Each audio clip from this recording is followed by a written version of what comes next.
සුබ දවසක් වේවා ඔයාලා හැමෝටම. ඉතින් අදත් ලස්සන මල් පැකේජ් කිහිපයක් අරගෙන ආවා.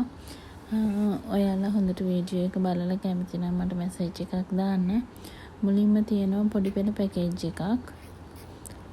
ඒකේ තියෙනවා ජේඩ් වයිට් එකක්. මේක jade white.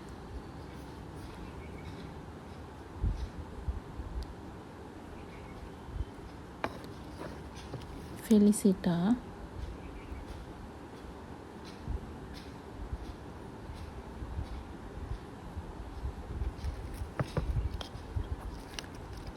Black cardinal,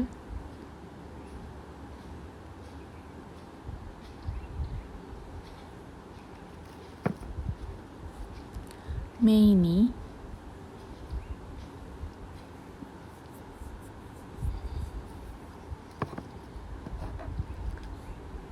million flower එකක් තියෙනවා.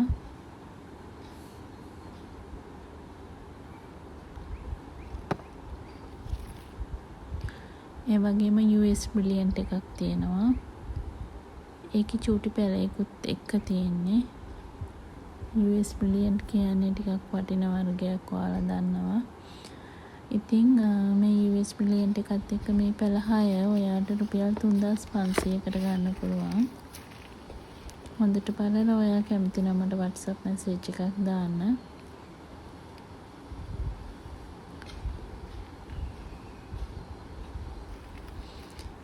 ඒත් එක්කම මේ දවස්වල ගොඩක් අය ෆ්ලෑෂ් ගැන අහනවා. ඉතින් ෆ්ලෑෂ් පොඩි පැල දැනට දෙන්නේ නැති නිසා මම මෙන්න මේ වගේ මදර් ප්ලාන්ට් කිහිපයක් දෙන්න හිතුවා. මෙන්න මේ මල් දෙකත් එක්ක ලස්සන ෆ්ලෑෂ් මදර් ප්ලාන්ට් එක එකපාරක්වත් කට් කරපුවා නෙමෙයි, ටොප් කට් නෙමෙයි. ඒ වගේම මෙන්න මේ මලත් එක්ක මේ ප්ලාන්ට් එක. මේ ගස් දෙක ඔයාට රුපියල් 5000කට ගන්න පුළුවන්. ගොඩාක් සාධාරණ මිලක්. කැමති කෙනෙක් ඉන්නවා නම් මට මැසේජ් එකක් දාන්න.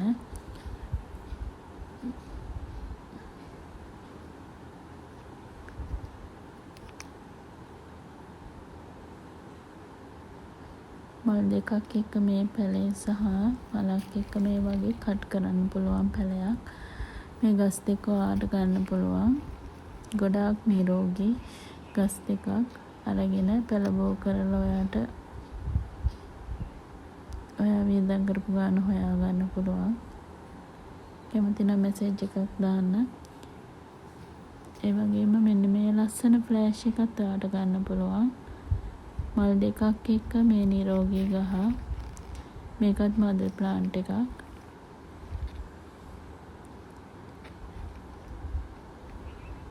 ඔයා කැමති නම් බලලා මට මැසේජ් එකක් දාන්න. පොඩි පෙළ පැකේජ් එක සහ ෆ්ලෑෂ් තනි ගහයි ෆ්ලෑෂ් ගස් දෙකේ පැකේජ් එකයි. ඔයා කැමති එකක් තියෙනවා නම් මට මැසේජ් එකක් දාන්න. මේ දවස්වල ගොඩක් අය ෆ්ලෑෂ් පැල අහනවා. ඉතින් පැල ටිකක් ඉස්සරහට දෙන්න පුළුවන් සීසන් කරලා. මොකද වටින වර්ග සීසන් කරන්න නැතුව දෙන්න බයයි. මොකද සමහරක් අය පෙර මරා ගන්න නිසා. ඉතින් අදත් මම හිතුවා පැල කිහිපයක් කට් කරන්න. ඒ කට් කරන ගමන් ඔයාලට ඒක බලන්න දෙන්න ඕනි කියලා හිතුණා. ඉතින් බලමු කොහොමද මම පැල කට් කරන්න කියලා. මෙන්න මේ වගේ සාමාන්‍යයෙන් කට් කරන්න පුළුවන් කියලා හිතෙන කට් මුල් තියෙන නිරෝගී ගහක් තෝරගන්න ඕනේ මුලින්ම. ඒ වගේම බලන්න ඕනේ අපි ගහේ මුලට, ඒ කියන්නේ කොළ අඩුම තරමේ 2ක් 3ක් පුළුවන් නම් 4ක් වුණත් ගමන් නැහැ. ඉතුරු කරලා පැලේ කට් කරන්න සුදුසුම තැන හොයාගෙන කලබලයක් නැතුව හිමින් කට් කරන්න. මොකද මුල් කොළ කැපෙන්න පුළුවන්. මේකේ නම් මට මුල් 2යි උඩට ආවේ. හැබැයි මේක හදා ගන්න පුළුවන්, බය වෙන දෙයක් නැහැ. බොටම් එකට කොළ 4ක් ඇවිල්ලා තියෙනවා. ටොප් එකට මුල් දෙකක් ඇවිල්ලා තියෙනවා. ඉතින් බය නැතුව টොප් කට් එක හදා ගන්නත් පුළුවන්. ඒ වගේම තමයි කැපුම් ස්ථානයේ අනිවාර්යයෙන්ම දිලීර නාශකයක් ආලේප කරන්න. මම නම් අඟුරු තමයි ගන්නෙ. ඔයාලත් මෙන්න මේ විදිහට මොනවා හරි දිලීර නාශකයක් ගන්න. මොකද මේ ඇතිච්ච තැනින් දිලීර ගිහිල්ලා අපේ টොප් කට් එකයි බොටම් එකයි දෙකම විනාශ වෙන්න පුළුවන්. ඒ නිසා අනිවාර්යයෙන්ම දිලීර නාශකයක් ගන්න. මම මේ පොඩි පින්සලක් තියාගෙන ගන්න. මොකද ඇඟිල්ලෙන් ගන්නවට වඩා හොඳට ගෑවෙනවා ඒක. ඒ නිසා තමයි ඒක පාවිච්චි කරන්නේ. ඒ වගේම බොටම් එකට ඔස්මොකට් 10 එකෙන් මම ටිකක් දානවා. දාලා තියෙන මීඩියා එකෙන්ම ඒ ටික යට කරනවා. මොකද උඩින් මීඩියා දාන්න යන්නේ නැහැ. අර කැපුම් ස්ථානයේ වැහෙන්න පුළුවන්. ඒක වැහෙන්න හොඳ නෑ. ඒක උඩට තියෙන්න ඕනේ. ඒ වගේම තමයි මේක තෙමෙන්න තියන්නත් එපා. දවස් 2-3ක් යනකම් තෙමෙන්නේ නැති තැනකින් තියන්න පුළුවන් නම් හොඳයි. මොකද එතකොට දිලීර නාශක අපි ගාපුවා ඒව වේලිලා ඒක ආරක්ෂා වෙන නිසා. මොකද වැස්සට දැම්මොත් මේ අඟුරු ටික හෙල්ලලා යන්න පුළුවන්.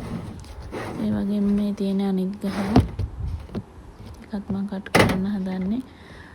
ඉතින් ඔයාලගේ ළඟ තියෙන එක පැලේ හරි කට් කරන්න පුළුවන් පැල තියෙනවා නම් බල ඉන්න එපා කට් කරන්න. කට් කරලා පැල ටිකක් බෝ කරගන්න. බෝ කරලා ඔයාට පුළුවන් ඒ ටික සේල් කරලා තව නැති වර්ගයක් ගන්න. එහෙම තමයි අපි මේ ගමන ඉස්සරහට යන්න ඕනේ. මේක නම් මට යටට කොළ වැඩි ඉතුරු කරන්න විදිහක් නැහැ. මොකද ඒ ගාටම තියෙන කොළ කිහිපයයි. කපන්න පුළුවන් නිසා කපනවා. කොළයක් වගේ තමයි ඉතුරු කරන්න පුළුවන්. ඒත් මම ඒක කට් කරා. හැබැයි টොප් කට් එකට මුළු ගොඩක් තියෙනවා මේ බලන්න. වය නැතුව টොප් කට් එක හදා ගන්න පුළුවන්.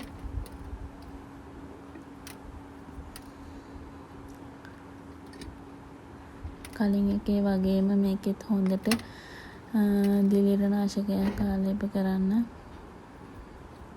ඇත්තටම අඟුරු හොඳ දිලීර නාශකයක්. මම ගොඩක් කලාවට අඟුරු තමයි ගන්නෙ. මොකද අතේ එහෙම ගෑවුනත් ප්‍රශ්නයක් නෑ. අඟුරුනේ.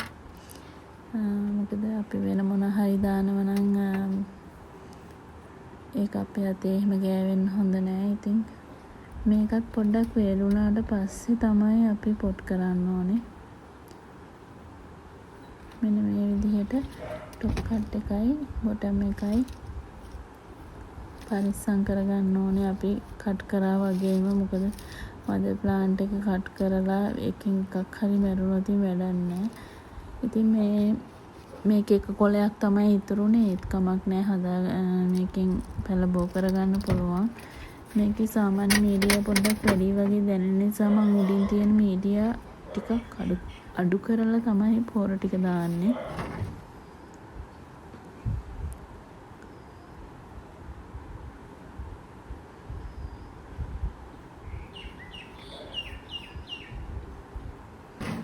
දිලීර නාශකය මේ විදිහට ගාලා මීඩියා වලින් ටිකක් අයින් කරලා. මොකද නැත්තම් මේ බොටම් එකේ අපේ කැපුම් ස්ථානයේ වැහෙන්න පුළුවන්. ඒක වැහෙන්නේ නැති වෙන්න තමයි මේ විදිහට කරන්නේ. සාමාන්‍යයෙන් අපි පොර දාලා මීඩියා තට්ටුවක් උඩින් දානවනේ.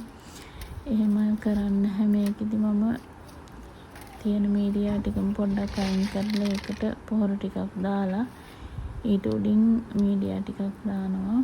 දාලා මේක තෙමෙන්නේ නැති තැනකින් තියලා තියෙනවා දවස් 2-3ක් යනකම්. ඊට පස්සේ තමයි සාමාන්‍යයෙන් අපි බොටම් කොටස් තියෙන තැනින් තියන්නේ. ඒ වගේම අපි බලමු টොප් කට් එක කොහොමද පොට් කරන්නේ කියලා.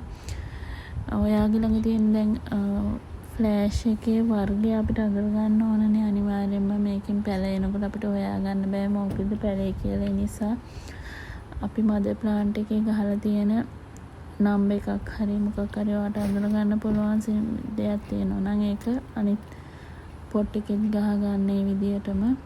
ඒත් එකම මම මීඩියා එක හදාගෙන තියෙන්නේ බොරළු සහ කොකෝ ප්ලස් කුඩු එක දාලා ඒකෙන් තමයි මම টොප් කට් හිටවන්නේ. ඉතින් මුලින් normal media එකකින් ටිකක් යටට දානවා. මොකද නැත්තම් අර කොකෝ ප්ලස් ඩස්ට් එක හේදිලා යන නිසා. ඒක දාලා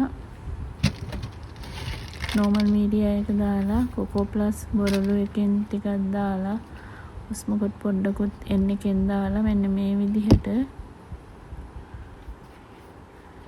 පැලේ තියලා මීඩියා ටික දානවා. මේ කොකෝ ප්ලස් බොරළු එකේ හිටවන එකේ වාසියක් තමයි කොකෝ ප්ලස් එකට ඉක්මනට මුල් අදිනවා. ඒ වගේම මේක දැම්මට පස්සේ টොප් කට් එක හෙලවෙන්නේ හොඳට අර තද වෙලා හිටිනවා. normal media එක වගේ සැහැල්ලු නැහැ මේක. ඉතින් මේකට අපි වතුර තට්ටුවක් දැම්මට පස්සේ මේක හොඳට මේ විදිහට වතුර ටිකක් දැම්මට පස්සේ හොඳට වතුර බහැලා යනවද කියලා අනිවාර්යෙන්ම බලන්න. ඊට පස්සේ මේක හෙලවෙන්නේ නැහැ වැඩි. ඒ කියන්නේ normal media එකට දානවා වගේ නෙමෙයි. මේක හොඳට තද වෙලා තියෙනවා. টොප් කට් එකක්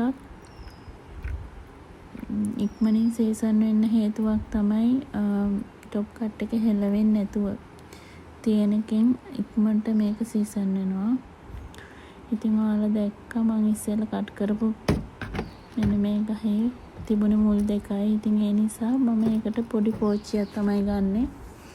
මොකද මේක මේ මුල් වැඩි නැති නිසා ලොකු පෝච්චියකට දාන්න අවශ්‍ය නැහැ. පෝච්චිය පොඩි වෙන තරමට ඉක්මනින් සීසන් වෙනවා. ඉතින් මෙන්න මේ විදිහට normal media එක දාලා ඊට පස්සේ කොකෝ ප්ලස් බොරළු media එකෙන් දාලා ඔස්මොකොට් ටිකකුත් දාලා බොහොම පරිස්සමෙන් මුල් දෙක පරිස්සම් කරගෙන ඒකට උඩින් media තට්ටුවක් දාන්න.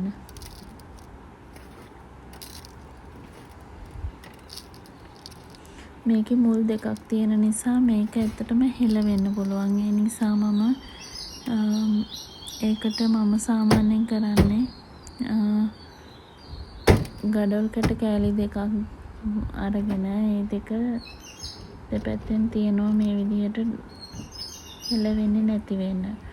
මෙහෙම තිබ්බම টොප් කට් එක හෙලවෙන්නේ නැහැ. හුළඟට එහෙම වැඩි හෙලවෙන්නේ නැහැ. එතකොට ඉක්මනින් සීසන් වෙනවා. මේ විදිහ තමයි මම කරන්නේ.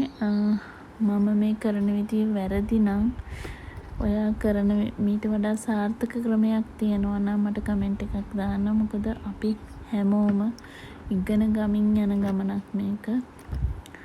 ඉතින් මෙන්න මේ විදිහට වතුර හොඳට බහැලා යනවද කියලා බලලා මේකත් අපි හෙවණින් තියනවා. සාමාන්‍යයෙන් දවස් කිහිපයක් යනකම් මේකට එක දිගට වතුර දාන්න. වතුර දාලා මේක සීසන් වුණාට පස්සේ තමයි අපි normal media එකට දාන්නේ. මේ තියෙන්නේ බොටම් එක මම කට් කරපු. ඉතින් මෙන්න මේ විදිහට තමයි මම පෙළ කට් කරන්නේ. ඔයාලගේ ළඟ තියෙන එක පෙළේ හරිනම් ඒක කට් කරලා පෙළ ටිකක් බෝ කරගන්න. ඔයාලත් වැඩ කරන්නේ මෙහෙමද? ග්ලව්ස් එකක් දාන්න නැතුව තමයි මම නම් ඇත්තටම පෙළ හිටවන්නේ. මට ග්ලව්ස් එකක් දැම්මම පෙළ හිටවන්න ටිකක් අමාරුයි. ඉතින් ඒ නිසා කෘමිනාශක දිලිරනාශක වගේ දේවල් ගහද්දී නම් අනිවාර්යෙන්ම ග්ලව්ස් එකක් දාන්න ඕනේ. මොකද අපේ පරිස්සම ගැන අපේ වෙන හැම දෙයකටම අතලා හිතන්න ඕනේනේ. ඉතින් පෙළ හිටවද්දී නම් මේ විදිහට තමයි මම හිතවන්නේ. ඉතින් අලුත් වීඩියෝ එකකින් එන්නම්. අදට මම නවතිනවා. ඔයාලා හැමෝටම සුබ දවසක් ප්‍රාර්ථනා කරනවා.